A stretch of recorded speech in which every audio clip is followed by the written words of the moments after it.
3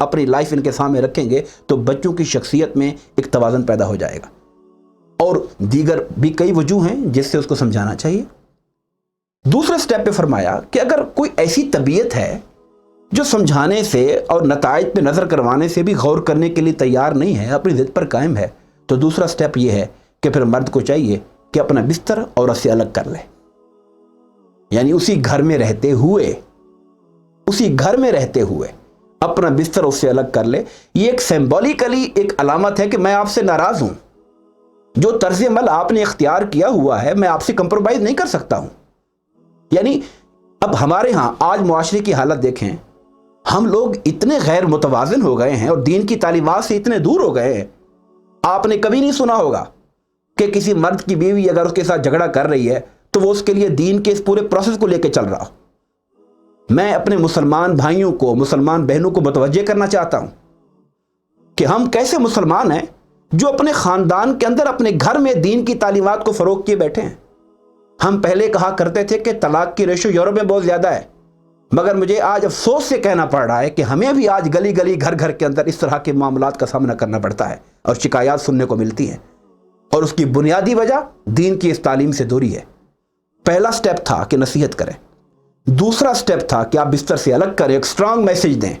اس بات کا کہ میرا اس معاملات میں کمپرومائز میں نہیں کروں گا اور آپ کو اس پہ اصلاح کرنی پڑے گی. اور ایک تیسرا سٹیپ جس کو قرآن نے ذکر کیا اور اس کا بھی بڑا واویلا مچایا گیا کہ کہا کہ اگر اس پر بھی نہیں سمجھتی تو پھر وہ ہلکا پھلکا اس کو مار بھی سکتا ہے. بعض لوگوں نے اس کو بھی بہت بڑا مسئلہ بنا لیا. حالانکہ اگر آپ اس کو تمام تر تعصبات سے ہٹ کر دیکھیں، انسانوں کی جو طبیعتیں ہوتی ہیں، ان کے جو پس منظر ہوتے ہیں، ان کے جو بیک گراؤنڈ ہوتے ہیں، اس تناظر میں اگر کسی کے بارے میں یہ ڈیسیژن کوئی مرد لیتا بھی ہے،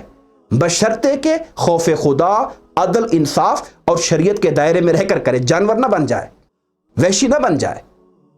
حدیث پاک کے اندر جہاں قرآن نے یہ حکم دیا وہاں حضور نے صلی اللہ علیہ وسلم اس کی توضیح کرتے ہوئے کہا کہ وہ مار ایسی ہی ہونی چاہیے جیسے کوئی مسواک کے ساتھ ٹچ کرتا ہے. یہ نہیں کہ آپ اس کو ذلیل کر دیں، بے عزت کر دیں اس کو. ہمارے ہاں ایک رخ پڑھا جاتا ہے مگر اس کی دوسری باتیں لا کر اس کو اکٹھے رکھ کر نہیں دیکھا جاتا تاکہ دین کا جو حقیقی چہرہ ہے وہ ہمارے سامنے آئے. اگر اس سے بھی کام نہیں چلتا، یہ تینوں سٹیپس ناکام ہو گئے، تو پھر کہا گیا پھر کچھ لوگ مرد کے گھر والوں میں سے، کچھ عورتوں کے گھر والوں میں سے لیے جائیں اور ایک بینچ بنا دیا جائے جو ان دونوں کے معاملات کو سنے اور سن کر ان کو سمجھانے کی کوشش کرے. اور اگر خدا نہ خواستہ وہ سمجھتے ہیں کہ نہیں ان کا اکٹھے رہنا امپاسبل ہو گیا ہے تو پھر وہ ان کی علیحدگی کے بارے میں مشورہ دیں گے ان کو. اس انفرادی اور خاندانی زندگی کے بعد پھر اگلا جو حکم آیا وہ اجتماعی زندگی کے بارے میں ہے کہ انسان کی جو معاشرتی زندگی ہے، اسلام اس کے بارے میں دو ٹوک رائے رکھتا ہے کہ معاشرتی زندگی کا جو نظم ہے وہ قائم اس صورت میں رہے گا جب معاشرے میں عدل ہوگا. عدل،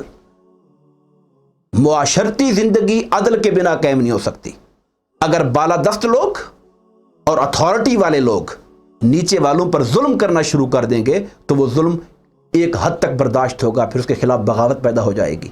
اور پھر جس کو جتنا ظلم کرنے کا جہاں جس لیول پر موقع ملے گا وہ وہاں کرتا چلا جائے گا اور معاشرہ جہنم بن جائے گا، جس کا نظارہ آج ہم اپنے ارد گرد دیکھتے ہیں اور اپنے ماحول میں پاتے ہیں کہ عدل نہ ہونے کی بنا پر ہر بندہ شکوہ کناہ ہے، ہر بندے کے اندر ایک نفرت ہے، معاشرے کے اندر امن نہیں، سکون نہیں ہے.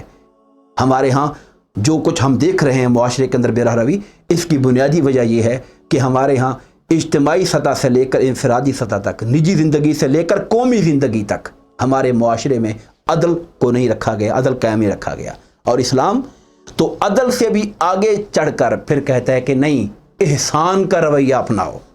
آپ جانتے ہیں کہ عدل تو یہ ہے کہ جس کا جو حق ہے وہ اسے دیا جائے، اور احسان یہ ہے کہ کسی کو اس کے حق سے بھی زیادہ دیا جائے، اس سے اور بہتر سلوک کیا جائے. عدل سے معاشرے کا بیلنس قائم ہو جائے گا اور احسان سے معاشرہ اور خوبصورت ہو جائے گا، محبتیں اور پھیل جائیں گی اور نفرتوں کا خاتمہ ہو جائے گا. اللہ رب العزت نے عدل کا جو حکم ہے، ہم مسلمانوں کو اس پر اپنی آنکھیں کھولنی چاہیے کہ یہ حکم صرف مسلمانوں کے لیے نہیں ہے. ایون کوئی بندہ خدا کو نہ ماننے والا کافر ہے، اس کے معاملات میں بھی ہمیں عدل کرنا ہوگا. آپ دیکھیے اگر ہم تاریخ اسلام پر نظر ڈالیں، فتح مکہ کے موقع پر جو پہلے سے کفار میں سے، قریش میں سے جو ایک کلید بردار آ رہے تھے جن کے پاس خانہ کعبہ کی چابی تھی. بعض مسلمانوں نے خواہش ظاہر کی کہ آج ان سے چابی چھین لی جائے گی اور ہمیں دی جائے گی، مگر قربان جائیں سرور عالم صلی اللہ علیہ وسلم نے فرمایا نہیں، آج کا دن کسی کا حق چھیننے کا نہیں ہے، یہ تو حق دینے کا دن ہے. اب میں چابی اسی کو دوں گا جس کے خاندان میں چلی آ رہی ہے. حضور نبی کریم علیہ السلام کے زمانے کے اندر ایک یہودی کا اور ایک مسلمان کا باہم جھگڑا ہو گیا. اب مسلمان یہ توقع لگائے بیٹھا تھا، جو حقیقت میں ان ریئل سینس وہ اندر سے مخلص نہیں تھا، منافق تھا. چونکہ میں کلمہ پڑھتا ہوں، مسلمانوں کی برادری کا حصہ ہوں، تو اس لیے یہ میری فیور کریں گے. وہ اپنا فیصلہ کروانے حضور کے پاس گیا. آقا نامدار صلی اللہ علیہ وسلم نے معاملے کی تہ تک پہنچ کر اپنے جو برادری کا مسلم برادری کا جو فرد تھا اس کے حق میں فیصلہ نہیں کیا، فیصلہ یہودی کے حق میں کیا. وہ مسلمان جو منافق جو مسلمان بنا پھرتا تھا، اس نے سوچا کہ میں حضرت عمر کے پاس جاتا ہوں، یہ ذرا کافروں میں بڑے سخت ہیں، میں ان کے پاس جاتا ہوں، وہاں سے جا کے کچھ ڈیسیژن شاید اپنے حق میں لے آؤں. عمر فاروق کو جب جا کر یہ بتایا اور ان کو علم ہوا کہ فیصلہ حضور دے چکے ہیں، وہ اپنے گھر گئے، تلوار لائے اور اس منافق کا جو اپنے آپ کو مسلمان کہلاتا تھا سر گردن سے اڑا دیا. کہا جو حضور کے فیصلے کے بعد پھر کسی اور کے پاس جائے گا تو اس کا فیصلہ عمر کی تلوار کرے گی. آپ اندازہ لگائیں کہ عدل کا پیمانہ یہ ہے کہ اگر کوئی آپ کا مخالف بھی حق پر کھڑا ہے، رائٹ اس کا ہے، تو آپ اپنے بھائی کو، اپنے ایون والدین کو اور دوستوں کو نہیں دیکھیں گے، بلکہ حق کو دیکھ کر عدل کے مطابق فیصلہ کریں گے، بھلے وہ کافر کے حق میں ہی کیوں نہ جاتا ہو. اور ان انفرادی اور اجتماعی معاملات کے بعد اللہ پاک نے پھر حکم جہاد دیا اور اس کی ترغیب دی. اور یہاں ترغیب دینے کے لیے ایک بڑا موٹیویشنل اللہ پاک نے الفاظ فرمائے کہ مسلمانوں تمہیں کیا ہو گیا ہے کہ تم جہاد کے لیے نہیں اٹھتے ہو؟ حالانکہ مسلمانوں کے جو کمزور یتیم لوگ ہیں اور بچے بچیاں ہیں وہ فریادیں کر رہے ہیں کہ اے اللہ ہمیں ظالموں کی بستی سے نکال. تم لوگ اٹھو جہاد کے لیے اور اپنے بھائیوں کے ساتھ کھڑے ہو.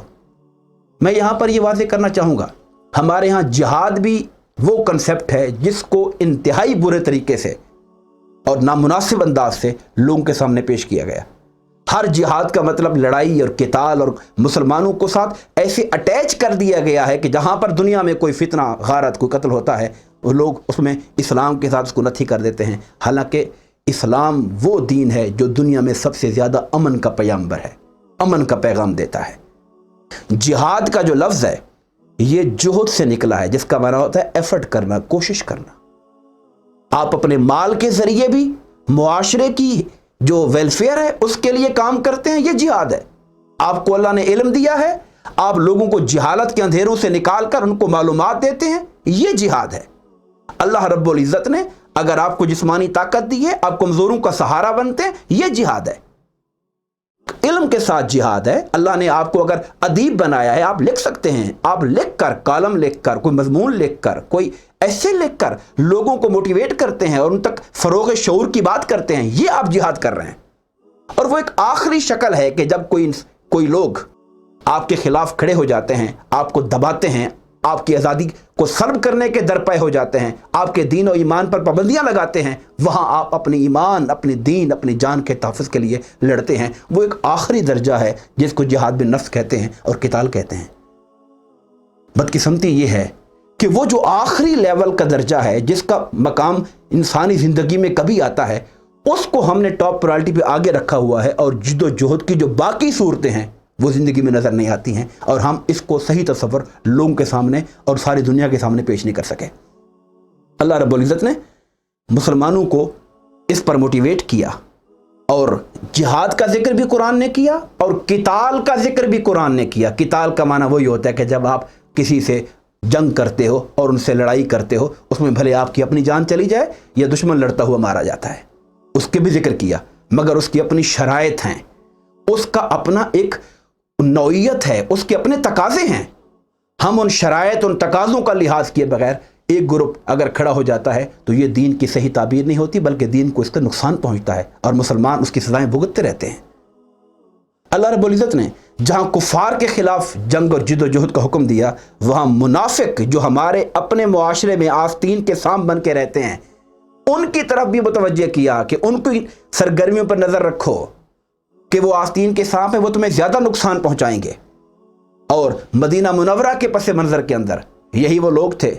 جو یہودیوں کے ساتھ اور کفار کے ساتھ مل کر ان کو اندر کی خبریں دیتے، موٹیویٹ کرتے اور ان کو جنگ پر مسلمانوں کے خلاف لڑنے پر آمادہ کرتے تھے، ان کے بارے میں اللہ پاک نے مسلمانوں سے کہا کہ ان کو تم پہچانو، ان کی حرکتوں کو پہچانو اور اپنے آپ کو ان سے جدا کرو، اور ان کی جو تدابیر وہ کرتے ہیں ان کا توڑ کرنے کی کوشش کرو، اور اس کا شکار کسی حال میں مت بن جاؤ۔ اس کے بعد قرآن مجید نے قتل عمد کی سزا کا بیان کیا۔ قتل دو طرح کے ہو سکتے ہیں، کوئی معاذ اللہ جان بوجھ کر کسی کو قتل کرتا ہے، ایک ہوتا ہے کسی سے غلطی سے کچھ ہو گیا، ایکسیڈنٹلی ہو گیا، نہ چاہتے ہوئے کوئی ایسا عمل ہو گیا، وہ ایک الگ ذکر ہے۔ لیکن جو جان بوجھ کر کسی مومن کو قتل کرتا ہے، اللہ پاک نے فرمایا کہ اس پر اللہ کی لعنت ہے، اور وہ اللہ پاک نے اس کے لیے بڑا عذاب تیار کر رکھا ہے، اور وہ طویل مدت جہنم میں رہے گا۔ یہاں خالدن کا لفظ آیا ہے، مگر علماء نے اس کی وضاحت میں لکھا ہے کہ خلود فی النار تو کفار کے لیے ہوتا ہے، ایک مسلمان کے لیے خلود اس شکل میں ہو سکتا ہے کہ جب وہ قتل کو حلال سمجھے، حلال سمجھنے کی بنا پر وہ کافر ہو جائے گا، تب خلود فی النار ہوگا اس کے لیے۔ یہاں پر اللہ رب العزت نے جہاں جہاد کا حکم دیا وہاں ہجرت کا بھی بیان کیا۔ آپ جانتے ہیں کہ جب آقا نامدار علیہ الصلوۃ والسلام مکہ سے مدینہ آئے تو تعداد اتنی کم تھی اور آپ کے چاروں طرف کفار اتنے بڑے ہوئے تھے کہ مسلمان ڈرتے رہتے تھے،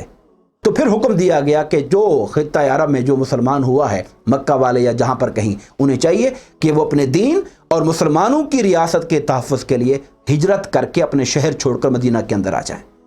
اور ایک وقت تک فتح مکہ سے کے پہلے تک یہ حکم برقرار رہا اور ہجرت کرنا فرض رہا، اور جو لوگ ہجرت نہیں کرتے تھے ان پہ تان اور ملامت بھی کی جاتی تھی۔ اس کے بعد آخر میں صلاۃ خوف کا ذکر ہے کہ اگر جنگ کی حالت ہے تو اس وقت خوف کا عالم ہے، سارے مسلمان اکٹھے ہو کے نماز ادا نہیں کر سکتے، خطرہ ہے دشمن حملہ نہ کر دے، تو خوف کی حالت میں نماز کیسے پڑھی جائے گی؟ پھر کہ اگر مسافر و سفر میں ہو، اس صورت میں اللہ پاک نے مسلمانوں کو رعایت دی کہ جو 4 رکعت والی نماز ہے اس میں آپ قصر کر سکتے ہیں، اس کو 2 کر کے پڑھ سکتے ہیں فرائض کے اندر۔ اور پھر اب اس سے ہمیں نماز کی اہمیت بھی نظر آتی ہے۔ آپ اندازہ لگائیں کہ نماز اللہ رب العزت کی بارگاہ میں کتنا ضروری عمل ہے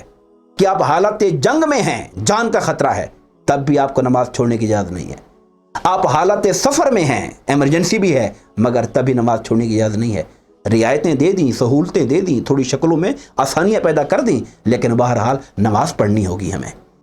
اور آخری بات جس پر گفتگو ختم کروں گا اس پارے کی، وہ یہ ہے، خواتین کا ذکر کرتے ہوئے کہا کہ آپس میں جو جھگڑے ہو جاتے ہیں، تنازعات ہو جاتے ہیں، بات طلاقوں اور جدائیوں کی طرف جاتی ہے، اللہ پاک نے فرمایا اگر ان کے درمیان اختلاف ہو جائے تو انہیں صلح کر لینی چاہیے۔ اور ایک لفظ قرآن نے کہا فَالصُّلْحُ وَالصُّلْحُ خَيْرٌ، صلح بہتر چیز ہے، صلح اچھی چیز ہے۔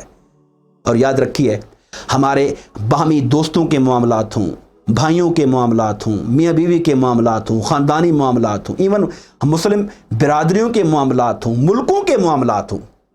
صلح ایسا امر ہے جسے اللہ پاک نے بہترین قرار دیا ہے۔ جنگ ایک آخری آپشن ہوتا ہے، لڑائی آخری آپشن ہوتی ہے جس کے بغیر چارہ نہ ہو، مگر انسان کو کوشش کرنی چاہیے کہ اپنی زندگی میں ہمیشہ صلح کو پرائرٹی دے۔ اللہ تبارک و تعالی ہمیں دین کو سمجھنے، اس پر عمل کرنے کی توفیق عطا فرمائے۔ آمین۔ وما علینا الا البلاغ المبین۔